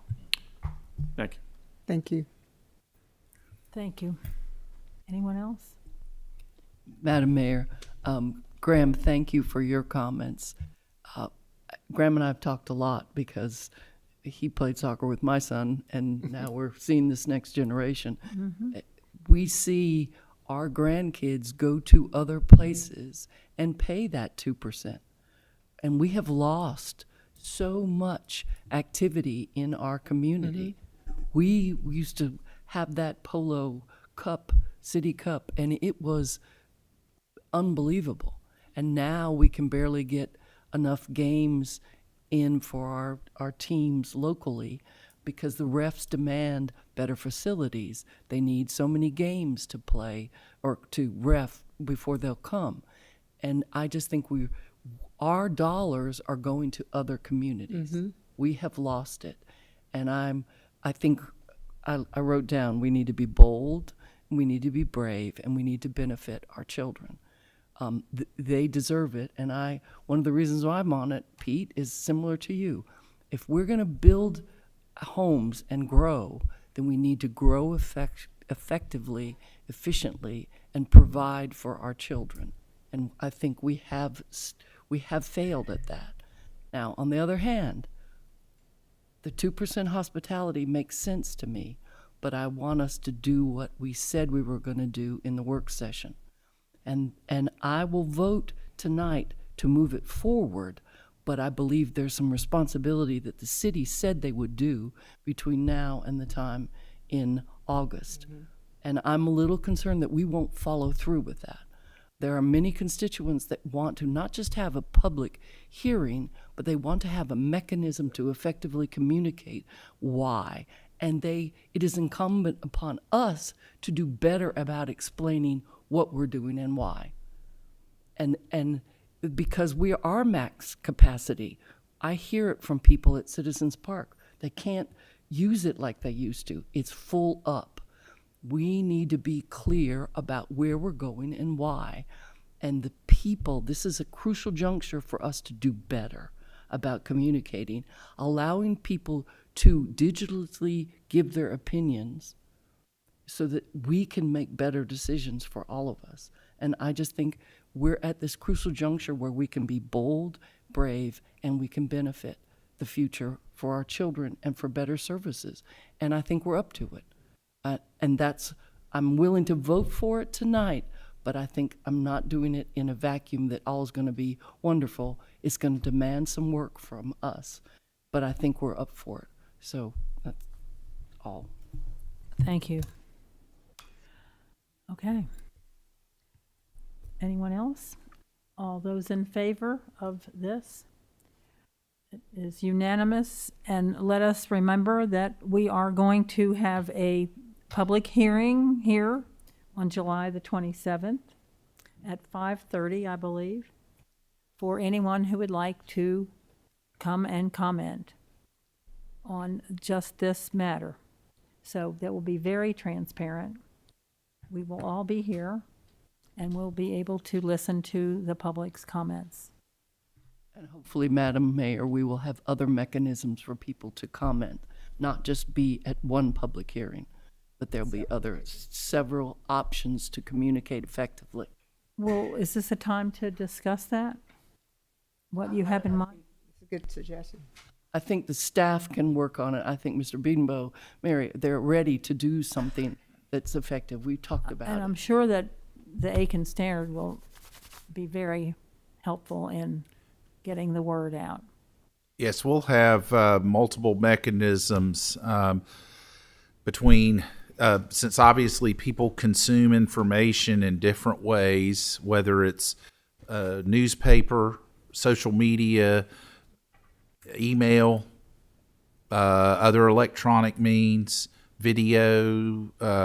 We will be we're putting the finishing touches on some of those elements to share with council, and certainly to share to the public at large, so we can offer everyone an avenue to communicate with us if they desire. And But remember, thank you. That's so important. You're right. We don't take this lightly. and remember, our cell phones are all available on the city website, and we are happy to take calls from anyone about anything, and we do, and we return our calls. So let's look forward to that. Thank you. We now move on to petitions and requests. We have 2 items this evening, and the first is approval of a resolution authorizing acceptance of a grant from the Federal Aviation Administration. Mr. Thank you. We do have this grant that we would like council to consider. This is an FAA grant for our airport layout plan, and it is a typical, or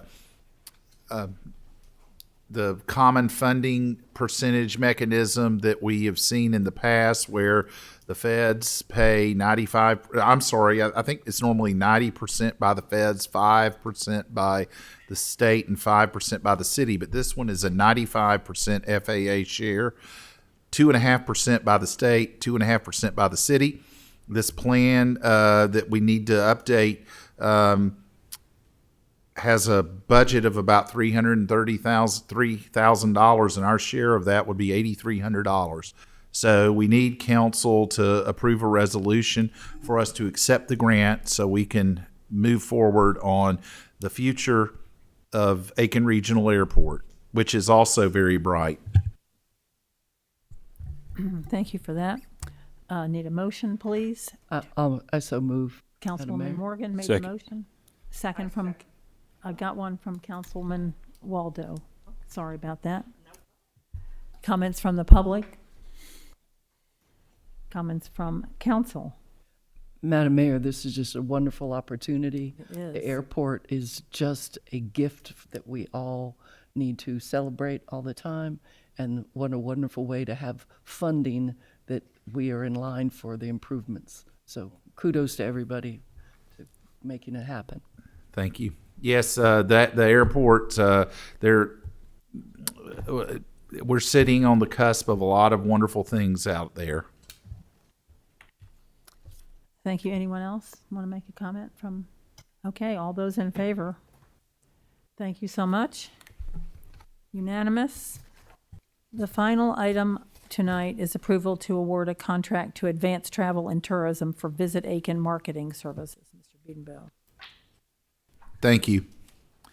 We did advertise in April a request for proposal from marketing firms to provide professional services for Visit Aiken to include, we requested services to include but are not limited to content creation, strategy, marketing campaigns, and creative development for both traditional and digital media. We wanted to see the following objectives brought forward, including to position us as a diverse and distinctive destination by leveraging our tangible and intangible attractions, attract overnight visitors within the drive market and yield an increase in accommodation tax revenue, and focus on content and digital marketing using measurable methods and utilizing traditional marketing when needed. We received 5 responses, interviewed 3 firms, and recommend, after scoring and interviewing the responses, Advanced Travel and Tourism as the new marketing firm with a $220,000 one-year term contract, which is a budgeted expense in our budget, which starts July 1st. And this is for consideration this evening. Thank you. Do I hear a motion, please, to accept this? I so move, Madam Mayor. Councilwoman Morgan? Second? I second. From Councilwoman Diggs? Comments from the public? Comments from council? Yeah, I have one question about this. Where will the content be posted? I'm going to ask Mr. Gordon, our tourism manager, to comment on that.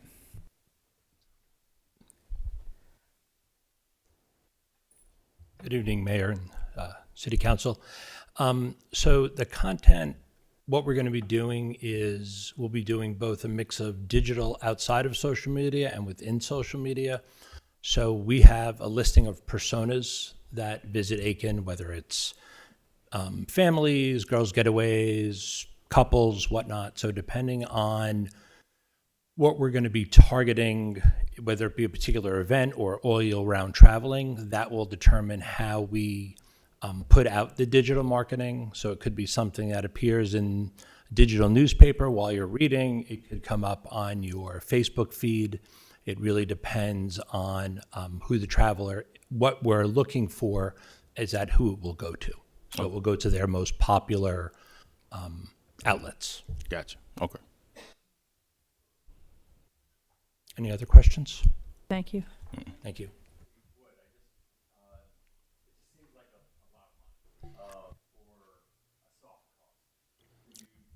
Okay. Yeah, sure. So from this, and so just to be clear, we don't pay a monthly fee for our advertising, for our marketing firm. Most marketing firms, when you work with them, the one we're working with currently, we have between like a $4,500, $5,000 monthly fee to work on putting together different campaigns and whatnot with Advanced Travel and Tourism. So all of the creation of the advertising, all of the creation of the content, all the strategy, all of the personas and whatnot, that is all put into that $220,000. And so then that will allow us to further expand on how we're marketing Aiken and where. So right now we only hit digitally, our major markets such as Charleston, Atlanta, actually the suburbs north of Atlanta, Charlotte. But now we'll be able to flood those markets a bit stronger.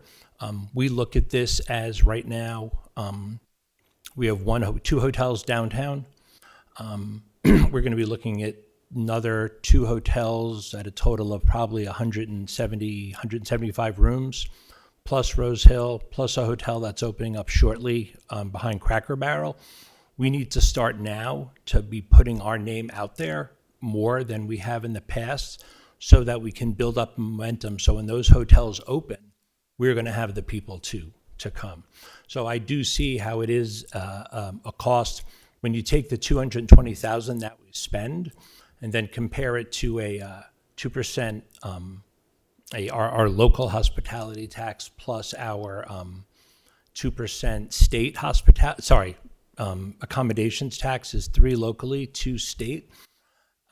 What comes back, I don't have an exact number off the top of my head, but it is much, much higher than $220,000.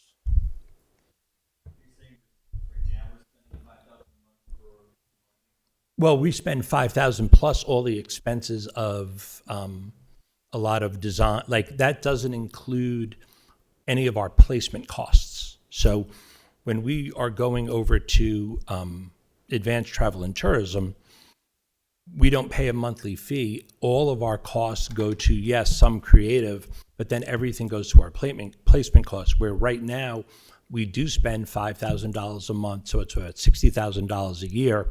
And then I have another $170,000 approximately that we also have to spend on all of our advertising, all of our billboards, our digital advertising, print advertising. So all of that, it may only look like we're spending $60,000, but then we have everything else that we pay to our different providers for those services.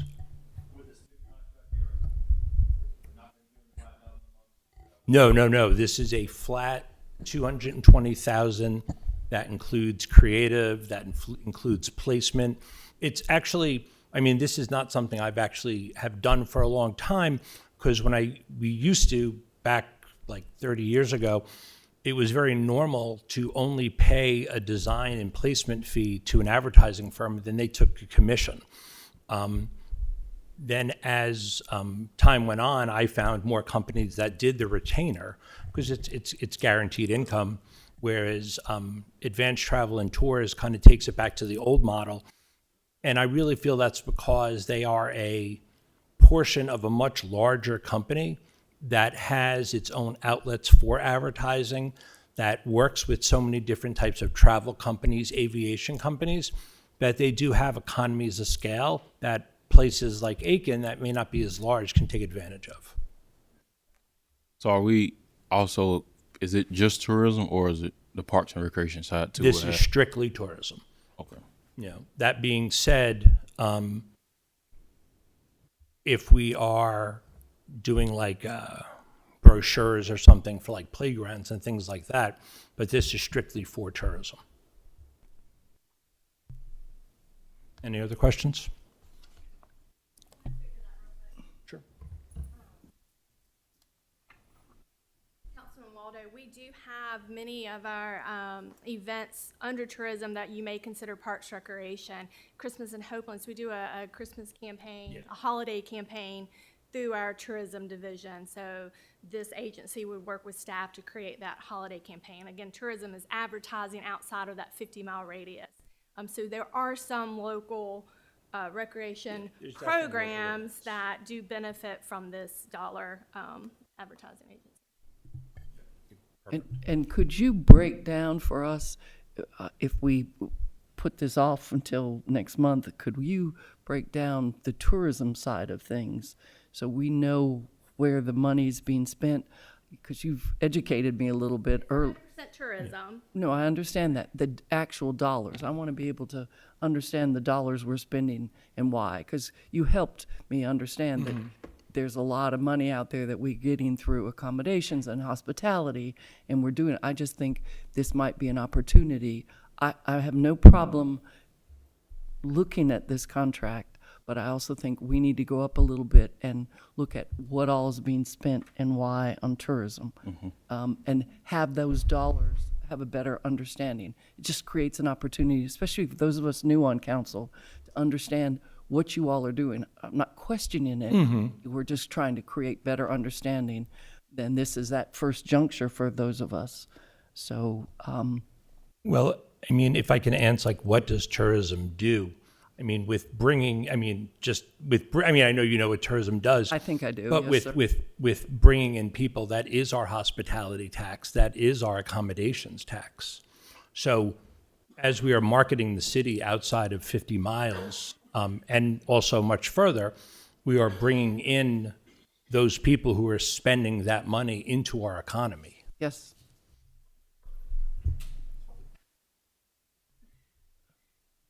So I guess I'm not exactly sure. I mean, I'm more than happy to give you the numbers of everything that we're doing.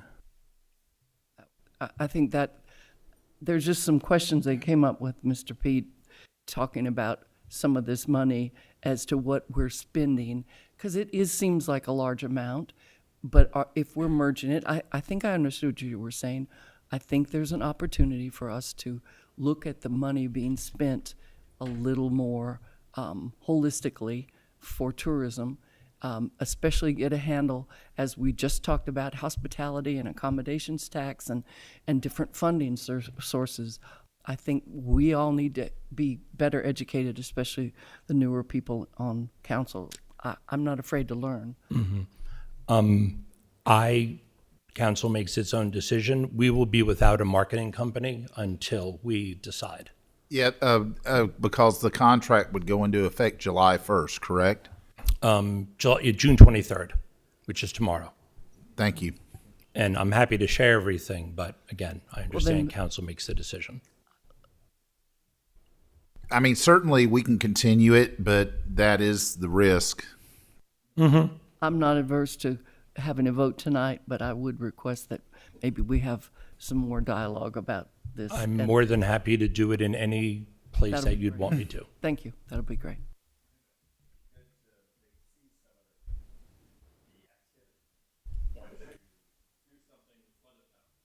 Certainly. We do ask that our marketing agency on record provide council with reports. We do that annually. So you will see the product on an annual basis and could be done sooner as well. I add one thing. Since we are at the beginning of a new fiscal year, we will be putting together a report of what we've done in the past 12 months. And then again, we have ideas of what we want to do, but once we sit down and put together some of the campaigns, again, I'd be happy to sit down and show you everything that we do and how it economically benefits Aiken.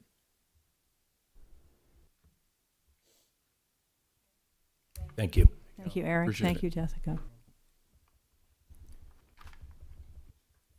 Anyone else want to make a comment from council? So we're going to go ahead and vote. All those in favor? Thank you. Thank you. It's unanimous. Thank you. No. No. No. It's I'm sorry. 4 to 2. Okay. 5-1. Councilwoman Morgan opposed. Okay. All right. Thank you. We will now open the floor to public comments on non-agenda items. Comments are limited to 3 minutes per speaker and for a total of 30 minutes. It's getting fewer and fewer out there. Are there any items from the city manager this evening? Thank you. Just several, very brief. I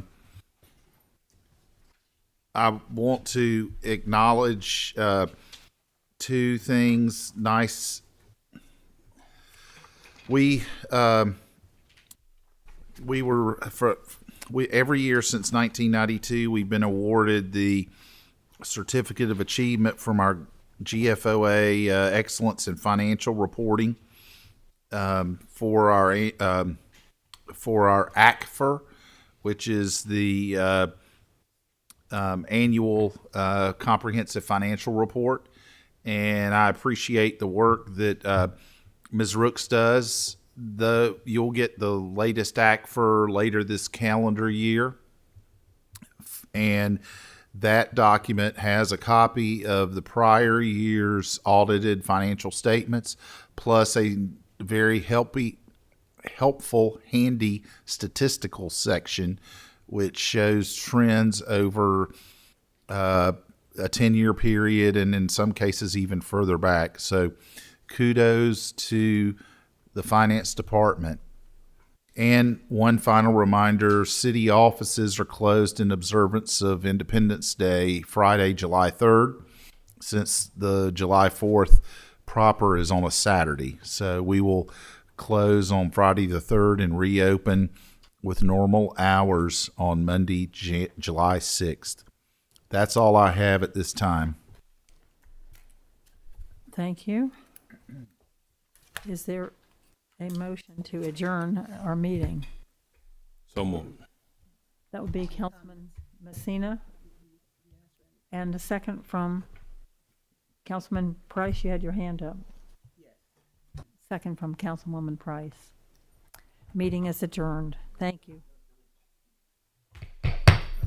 Thank you.